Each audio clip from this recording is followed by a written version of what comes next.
Translation. Those persons who are materially engrossed, Jai Shri Srila Gokulananda, Sitaram Lakshman Man, Chigonitai.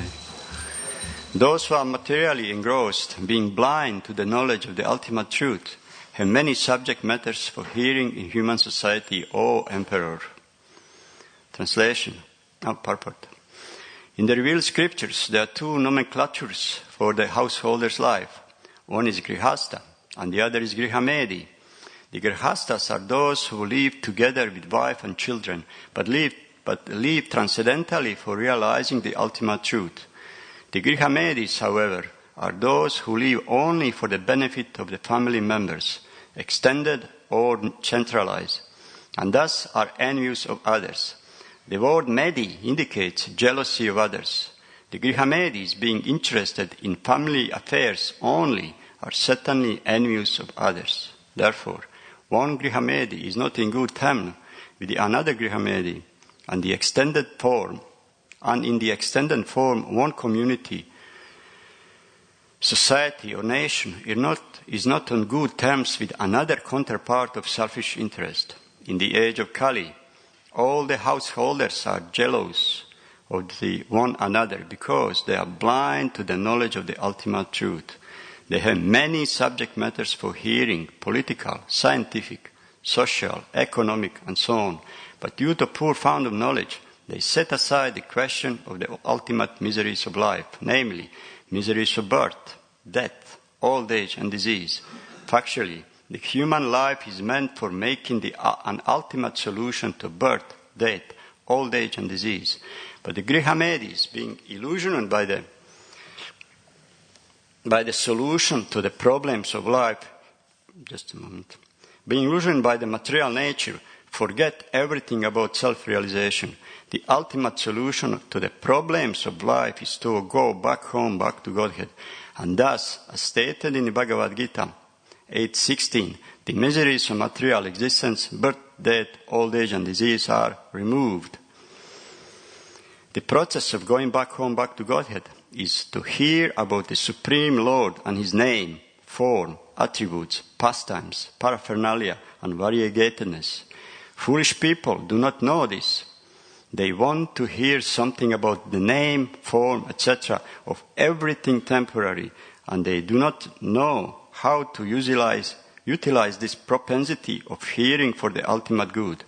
Misguided as they are, they also create some false literature about the name, form, attributes, etc. of the ultimate truth. One should not therefore become a Grihamedi simply to exist for envying others. One should become a real householder in terms of the scriptural injunctions. Those persons who are materially engrossed and being blind to the knowledge of the ultimate truth have many subject matters for hearing in human society, O Emperor. This is a very famous verse, quoted very much. And then it looks like, not Prabhupada, but Srimad Bhagavatam is bashing Grihamedis left and right, really, in this quite few verses ahead and before. So that sometimes, just thinking, is that really, how is it this? Is it really every Grihamedi is so envious of others, as says when is everything nice, everything goes, then there's no problem. Why should I be envious of others? But if it's trouble, then this envy comes out. I remember just before war in Croatia, in Bosnia, all these countries, that we were living together. But then just before war came, was all rumor, was panic. One friend told me, he said, I don't care. He said, if my family would suffer hunger, not anything to eat or something, I don't care. I would kill everybody, slaughter everybody, but don't care. And this actually happened. Neighbor was killing the neighbor. So just example that in sees, as Prabhupada said, or Purport says here, there's envy inside there. So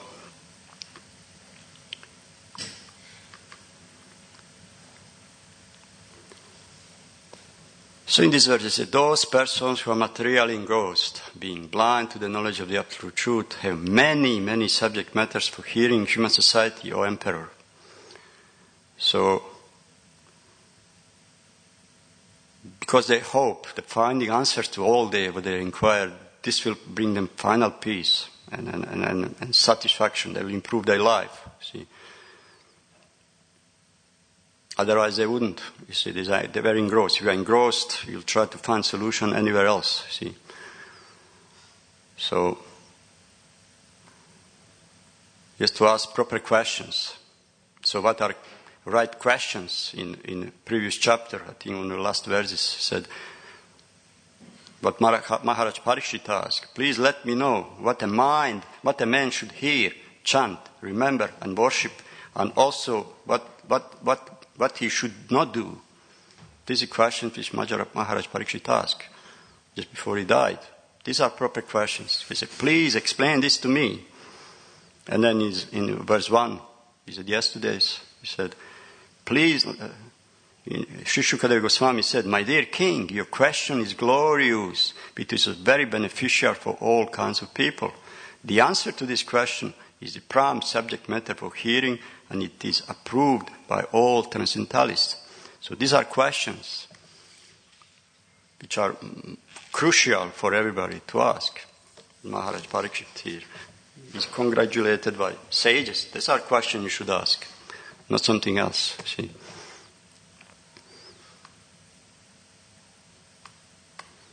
That says here that many subject matter for hearing, political, scientific, social, economic, in purport says, and so on. So they set aside the question of the ultimate miseries of life, birth, death, old age, disease. That's the main question one should ask. See? And human life is meant to solve all this problem. Ultimate problem is, Prabhupada said in the end, to go back to Godhead, because you can't solve material problems. Only if you just quit or become so spiritual, for you it doesn't matter where are you. See? How to remove Janma, Mritu, Jara, Vyadi, birth, death, old age, disease. These are quite proper questions. See? And the process of going back home, back to Godhead, is to hear about Supreme Lord, His name, form, attributes, and pastimes. Prabhupada said, Parparanya, variegatedness. Foolish people do not know this. See, so interested that Maharaj Parikshit, he needed only those things, essential things. See, but we see due to Srimad Bhagavatam, he asked so many other questions, seemingly not related to it. So many other questions. See, not just that. He had only 7 days. See. You could think like, God's sake, it's the most essential, I'm dying and soon. Forget about it. As I said, being there, done that, finish. Let's ask the essence. But why he's asking? He's asking because of us. Because we are naturally inquisitive. There's nothing wrong to be inquisitive. These are we. Like now, internet. My goodness. It's such an overdose of information that truth is covered up. You don't know what is true about anything. Anything. That's a kind of overload information. So, one sits in a room and tries to extend his eyes, Googling, see, like hacking the secret files of, KGB, FBI, White House, or somebody does, and sometimes they claim they hacked into some secret files, we would like to know, you'd like to know, the soul is confused in the material world, secrets, what's that, but conspiracies. What about COVID? Who produced COVID? Where is it coming from? Is that cure really harmful or really protects you? The information of both sides create confusion. You never know what you put hand on. See, because we are inquisitive. Yeah? And due to this inquisitiveness, we came to Krishna consciousness finally. See, after many, many lifetimes. So we didn't come directly to know Krishna or something, we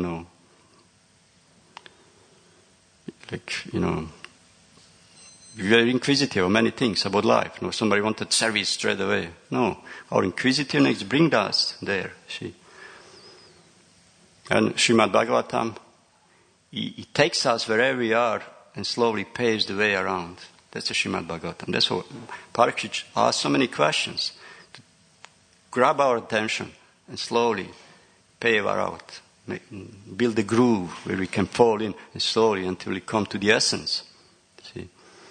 Like, for example, when I read first time second canto, I was so impressed, so intrigued by all this creation process.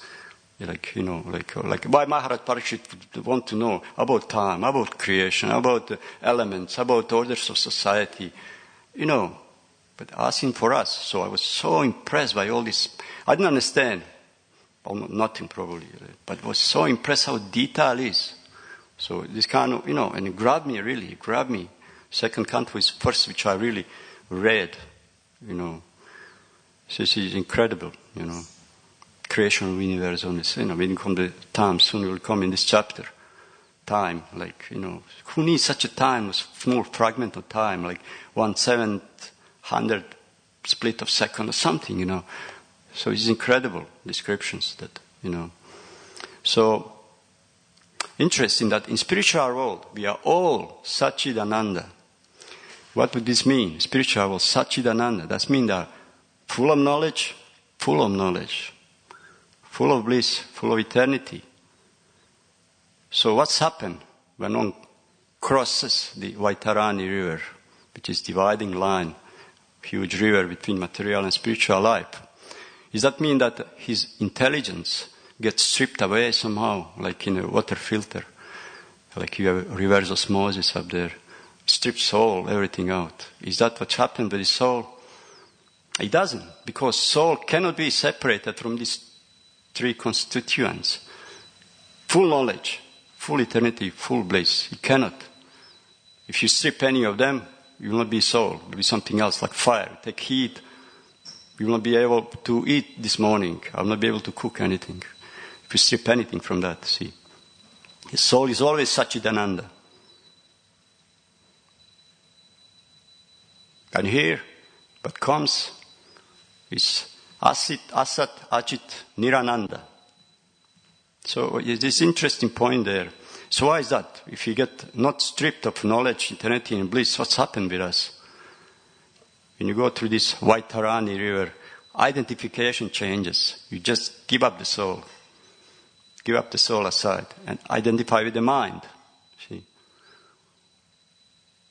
That's identification. A mind is confused. You throw somebody on a foreign place. What's going on? Even Lord Brahma, first created being, he came from spiritual Lord with Satchidananda consciousness.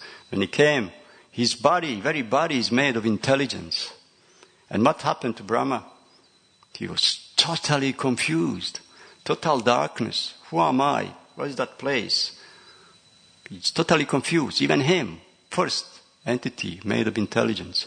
It's happened to him. As soon as you cross and come to the material world, see, and he was in fear. Like if somebody would put you in some platform above the Atlantic Ocean with huge waves and wind and darkness, you would be scary as well.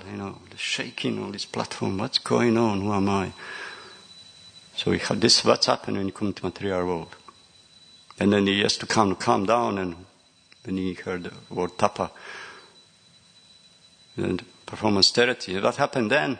In the heart, Krishna imparted Vedas to him. Vedas. And what has Vedas? Manual of this world. So there's no need for Vedas in spiritual world.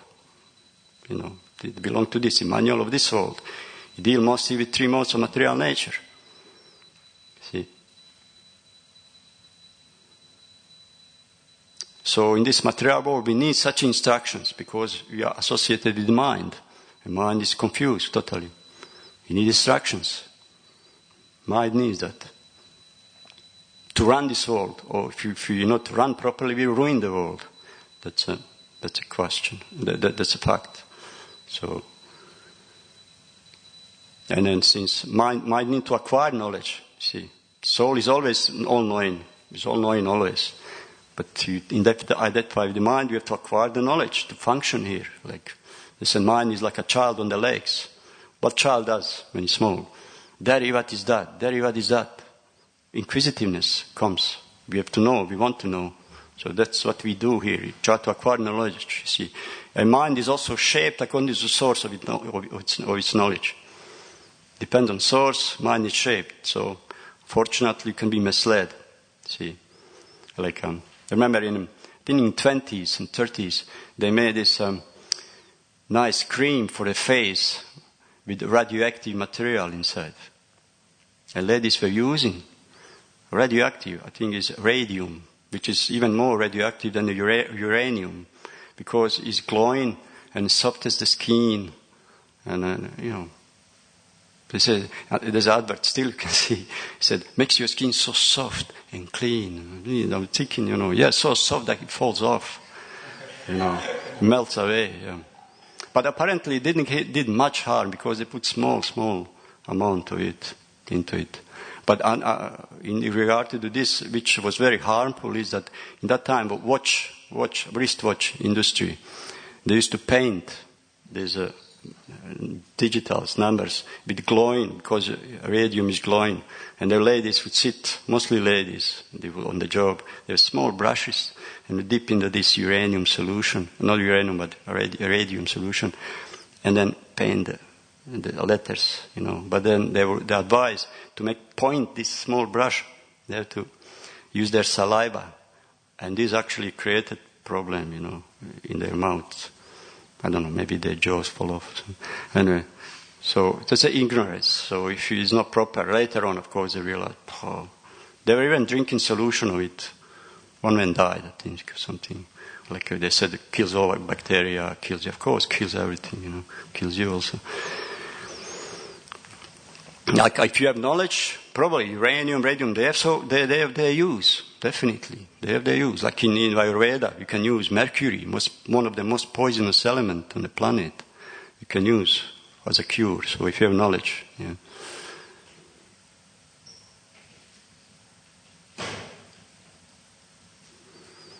So here in this material world, as I said, question, but are proper questions. We are so provoked in this material world to ask wrong questions. Like I mentioned internet, so many things we want to know. We are kind of provoked to ask improper questions. The other day on Bhagavad Gita class, Roberto said, we have to produce inquisitiveness about Krishna. That's a preaching. Kind of prod them to kind of ask about Krishna. That's a preaching. So, in this material world, everything else, we are prompt to ask, but not about self-realization. See? So take on where he is and pave slowly the way to Krishna. That's essential. Like Prabhupada was expert in this. He would pick up the person and then slowly bring him. Was a driver, a racing driver, yeah. He would sit and they would talk and he would ask about, Prabhupada just ask questions about car, about motor, about this, and slowly, and then at some point Prabhupada just find the hole, and boom, and then start to preach, and take all this discussion aside, and he was leading the question. So man was first opening up, he's interested, his pride was growing, he was best racing driver in the UK, and Prabhupada would take, and then preach. Or is it Tittenhurst? In John Lennon's estate, he would meet this gardener every day, old gardener. And Prabhupada asked about what you growing. I said, I'm growing trees, I'm growing vegetables, I'm growing this. Prabhupada said, can you grow the bindi? And man couldn't figure out what bindi is. I said, fingers, ladies, fingers. I couldn't figure out again. And finally, okra. You cannot. Okra. Oh no, I cannot. It's too cold. Not even greenhouse. I cannot. And Prabhupada said, can you grow mangoes? So, no. Even in greenhouse it's too cold. I cannot do. And Prabhupada just switched. He said, how old you are? I said, 67, something. He said, do you have all your teeth?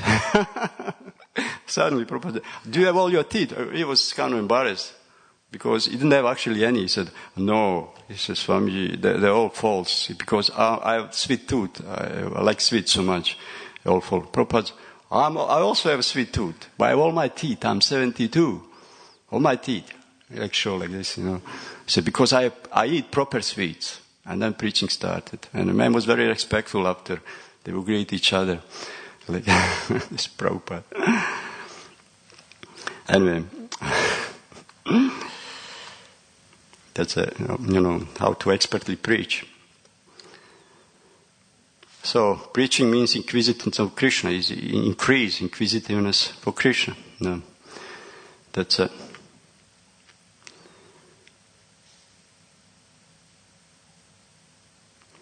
So we need the Vedas as instructions, like, to lead our life, in this material world cannot function at all. We need the Vedas. But what's the purpose of Vedas? To bring one to very small portion of purpose of Vedas, to bring one to the Vaidhi Bhakti. And then from Vaidhi Bhakti, one has to, it's a Vaidhi Bhakti. If you accept spiritual life, more or less, accept sadhana, that's a Vaidhi Bhakti. The purpose of all this unlimited forest is to transcend them. What's that verse? Yada tamoha kalilam, something. When your intelligence has passed away from dense forest of ignorance, then you'll be indifferent to all what you have been heard, what used to be heard. That means, Prabhupada in purport of that verse says, all this karma kanda, jnana kanda, upasana kanda, to transcend that and come to the conclusion of the Vedas, of the Vedanta. Accept Vaidhi Bhakti and slowly pave your way. And what is Vaidhi Bhakti? In one sense, is Vaidhi Bhakti is just Vedic records of those liberated souls, denizens of Vrindavan. Whatever they do, it's not that they follow some injunctions or something, because there's no need for Vedic knowledge. Whatever they do is highest, topmost conclusion of the Vedas. And these records of them is called for us Vaidhi Bhakti. That's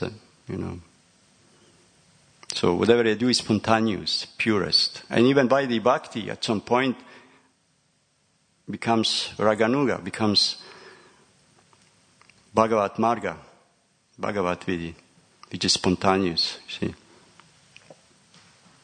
You have to, and what that mean again? It means come to follow the footsteps of one of the liberated souls in spiritual world. That's what Vaidhi Bhakti has to bring you to spontaneous. You follow the footsteps. And how you do this? Liberated or very exalted devotee introduces you to that. See? Then one comes to the follow son of the Brijavasi.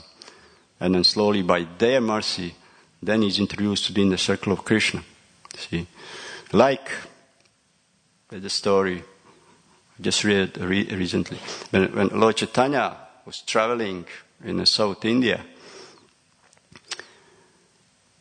just rainy season came. And then end up in the Ranga Kshetra, where the Lord Ranganath deity is here. And when he arrived to this place, when he saw the Ranganath, he was just totally in ecstasy. And where he was dancing and displaying all the symptoms. If ever was mesmerized that it's not possible for ordinary human being to do this, to display such a pastimes. There was one Brahmana there. He is the supreme personality of Godhead. Who is that? This was Venkata Bhatta. He was Sri Vaishnava. And when he saw that, then he begged Lord Chaitanya to stay at this place for entire Chaturmasa, because there's no traveling, 4 months. And Lord Chaitanya stayed in his place. And they were discussing. And then he was very attached to worshiping the Narayan, Lakshmi Narayan. He was very attached to that. He was thinking that this is supreme. There is nothing so sublime. Supreme worship is worship Lakshmi Narayan. Lord Chaitanya could understand that. And he said in Chaitanya Charitamrita, he wanted to correct this misunderstanding. So they were talking, discussing every day. They were soon in ecstasy with Krishna Katha. And then Lord Chaitanya asked him, Venkat, you worship Narayana. He's in opulence, in Lakshmi. I just worship Krishna, but my Krishna is just cowherd boy, simply cowherd boy. But how is that even your Lakshmi, goddess of fortune, wanted to enter into circle, into inner circle of the gopis? Venkata said, there is no harm for this, Leelas of Krishna are so sweet, so attractive. And then he's the same as Narayan. He's Narayana himself. So there's no any discretion in the chastity of Lakshmi if she wanted to experience such a kind of relationship. There's no problem. And Lord Chaitanya said, but how is that she performed austerities for so long, serious austerities, to enter that circle, but she couldn't? Why is that? She couldn't enter into that circle.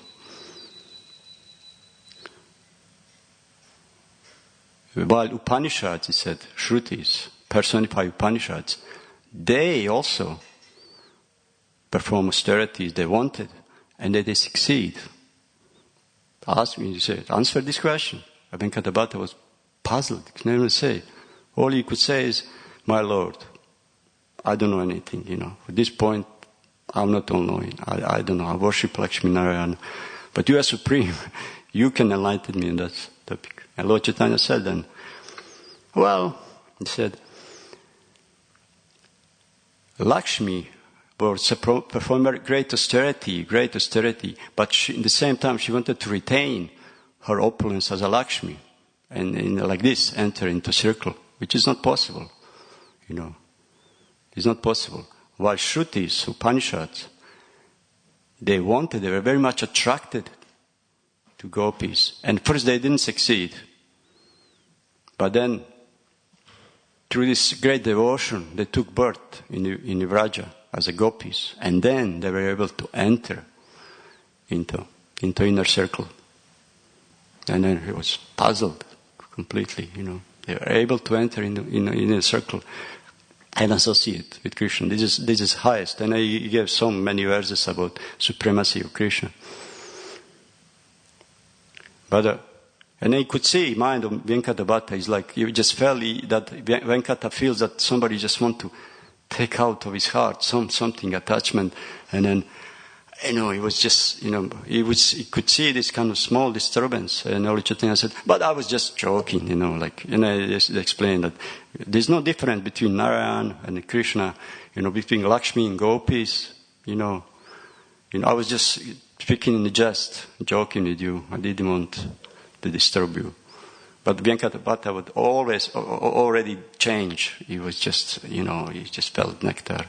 And then it's said that all his family become Vaishnavas, Gaudiya Vaishnavas, entire family. He had famous brother, Prabodhananda Saraswati. This was his brother. And he had only one son. His son is appearance today, is Gopala Bhatta in this family. He was only a small boy. Lord Chaitanya would keep him on his lap. And he gave him every day a remnant of his food. In this way, by mercy of Lord Chaitanya, all they become Gaudiya Vaishnava. And then Bhatta, Gopala Bhatta, he got so much mercy from Lord Chaitanya that he was always thinking of him, couldn't forget him at all, constantly and meditating on him. After 4 months, Lord Chaitanya has to leave. And then said Gopal was just so destroyed, he was crying. We said, don't worry, at some point you'll come to Vrindavan and see me there. So when after he left, then his parents told Gopala, don't worry, as soon as we passed away, you must go to Vrindavan, Gopala Bhatta. So in the meantime, he was under his uncle, Prabodhananda Saraswati. He learned very quickly all this rhetorics, Sanskrit grammar, all bhakti scriptures, logic, everything, very quickly. He was an expert. And then after his parents passed away, immediately he set to Vrindavan, and then there joined to Sanatan and Rupa Goswami, who accepted him. Like they knew he's going to come. And Lord Chaitanya personally, from Jagannath Puri, sent him his copying his Babaji Avesh. Sent him personally, he took it. And after some time, he was traveling into pilgrimage, Gopala Bhatta. And then in the area of Haridwar, it was rainy day and somehow, find himself and then went to the house of one Krishna Bhakta there in the house and stayed there for a day. He was served by he was very pleased. But this Brahmana, he didn't have any son, could never have kids. And then Gopala Bhatta, he blessed him. But with a son, said, you will get a son who is very great devotee of Radha Krishna. Jai Shri Radha Gokulananda Sitam Lakshman Man Jai Shri Gaur Nitai.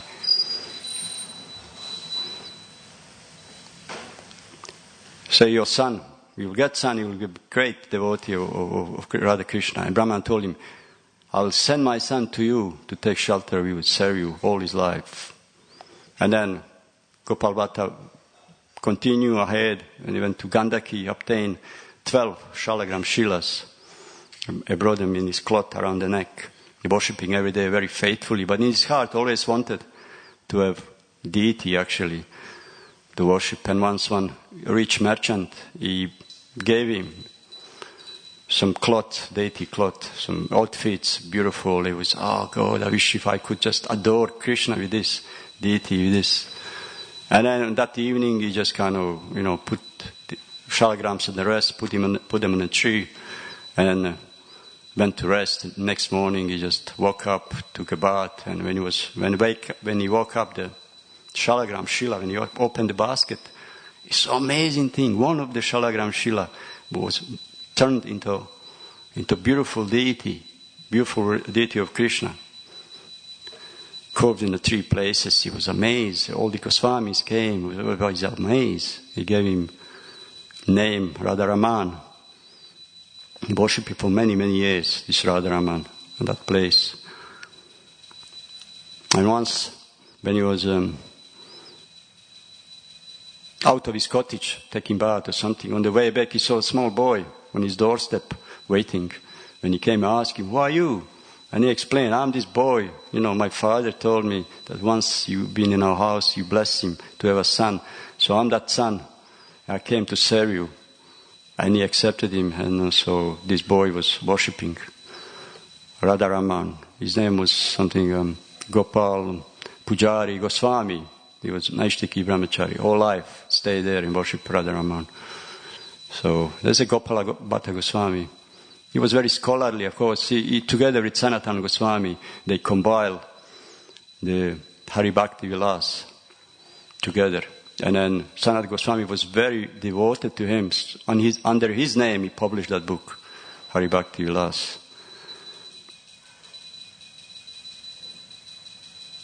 And also, he originated the idea of Satsandarbhas. He gave the synopsis of Satsandarbhas, which later on Jiva Goswami, he elaborated and published Satsandarbhas. And also he wrote some commentaries on various scriptures, Krishna Karnataka, I think, and something. And wrote this book of samskaras and rituals for all order society. A few other things.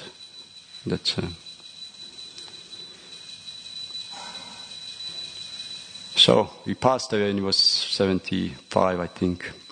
As somebody said in spiritual world, he was Ananga Manjari or Rati Manjari, one of the two. So that's a Gopala Bhatta Goswami ki jai. So just a quick recap, because I found very useful, and every day online speakers speaks and then they recap on the end, always, those who lead discussion. Then they remember, otherwise we forget. So we discuss about what are proper questions to ask. We have so many questions to ask, but it describes it, how to solve the problem of Janma, Mritu, Jara, Vyadi. And Maharishi Parikshit, asking these questions, he's very appreciated by sages, but then throughout Srimad Bhagavatam, he asking all kinds of questions possible you could ask for our sake. So that's it. And how we get confused as soon as we come to the material world, from this Satchidananda state, we totally lose all of this sense of eternity, sense of knowledge, sense of bliss completely, because we associate with the mind, and the mind needs to acquire the knowledge. It's like a child. He needs to acquire knowledge to function in this world. Therefore, Vedas are given to function here, and eventually you have to transcend that, come to Vaidhi Marga. And from Vaidhi Marga, by blessings of exalted Vaishnava, you can be introduced to one of the denizens of Vrindavan. That's called kind of, sometimes they give Siddha Pranali, which we totally disprove. It may be alright in some cases, but in our unified state, like the Guru tells you a peacock or something, and you practice that you can become peacock next life, but in London Zoo, not in the spiritual world. So that's a premature. So finally you have to come to this Bhakti Marga. Spontaneous love, spontaneous Bhagavat Vidhi, and then you enter circles of Krishna. Srila Prabhupada ki jai. Gaur Premanande. Anything to say? Anyone? We'd have finished then. Yeah?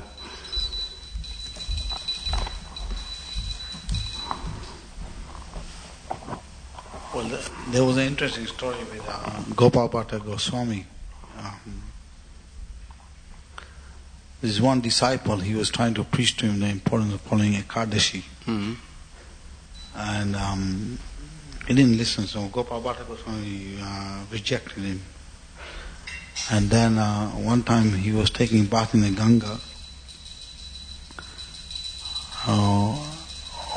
He was in Vrindavan, Yamuna or Ganga. Yamuna, yeah, anyway. And a dead body came, and the head came and touched him. And the head spoke, "Please forgive my offense." This was his disciple. Well, but what offense was? This is Gopala Bhatta Goswami. His disciple, I see. Yeah. So it just shows you how merciful the Guru is to, as long as the disciple is ready to rectify his mistake, he's ready to give shelter to. Jai.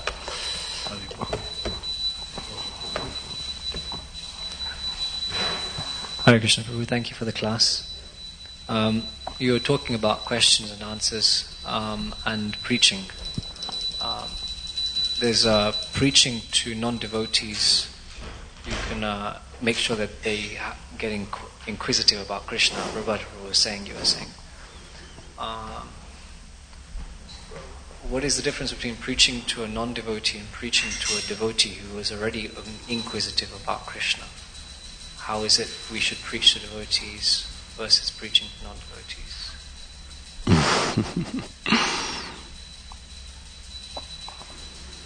Devotees already know about Krishna. How to preach to that devotee?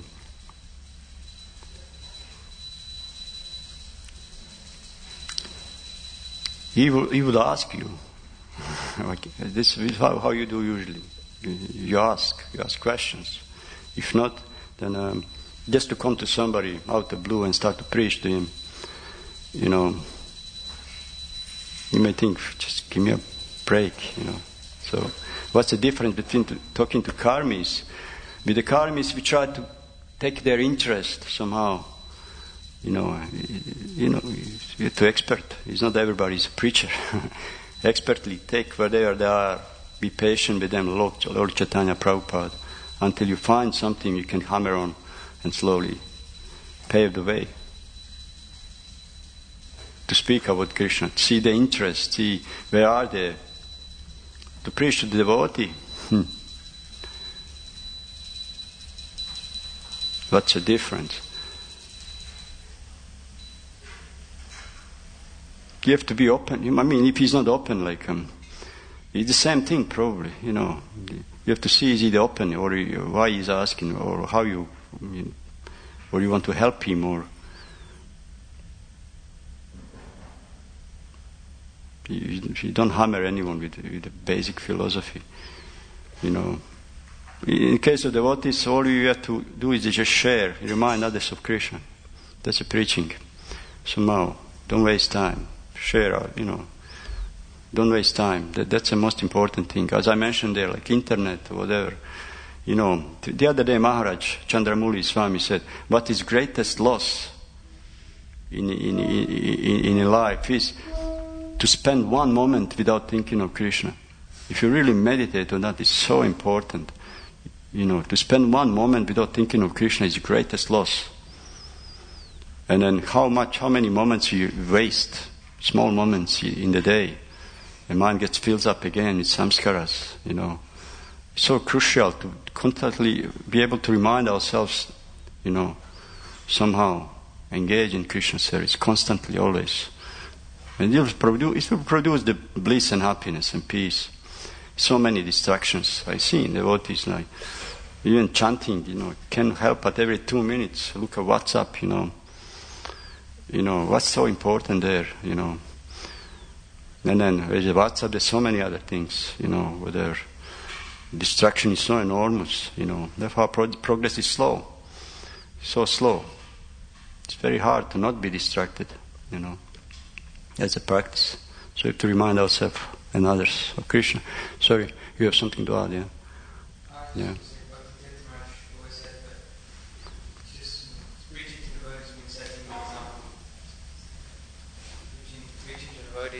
Yeah. It's more about setting the example ourselves. Yeah. The process works, yeah. That's the best preaching.